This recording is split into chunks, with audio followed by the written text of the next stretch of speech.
অৱশেষত দীৰ্ঘদিনীয়া অপেক্ষাৰ অন্তত পুনৰ অনুষ্ঠিত হ'ব টেট পৰীক্ষা।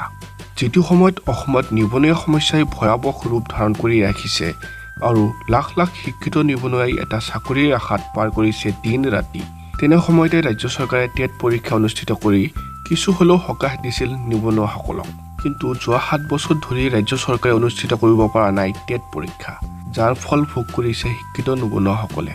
তাৰ পৰিপ্ৰেক্ষিততে ৰাজ্য চৰকাৰক পুনৰ টেট পৰীক্ষা অনুষ্ঠিত কৰাৰ নিৰ্দেশ জাৰি কৰিছে গুৱাহাটী উচ্চ ন্যায়ালয়ে।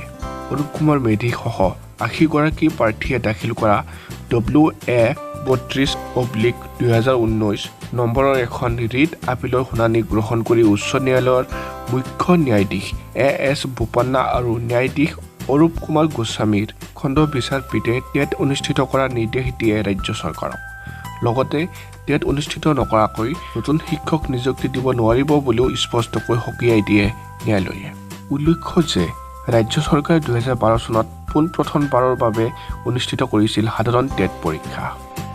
এনেদৰে টেট সম্বন্ধীয় যিকোনো বা বাতৰিৰ বাবে আমাৰ চেনেলটো ছাবস্ক্ৰাইব কৰক।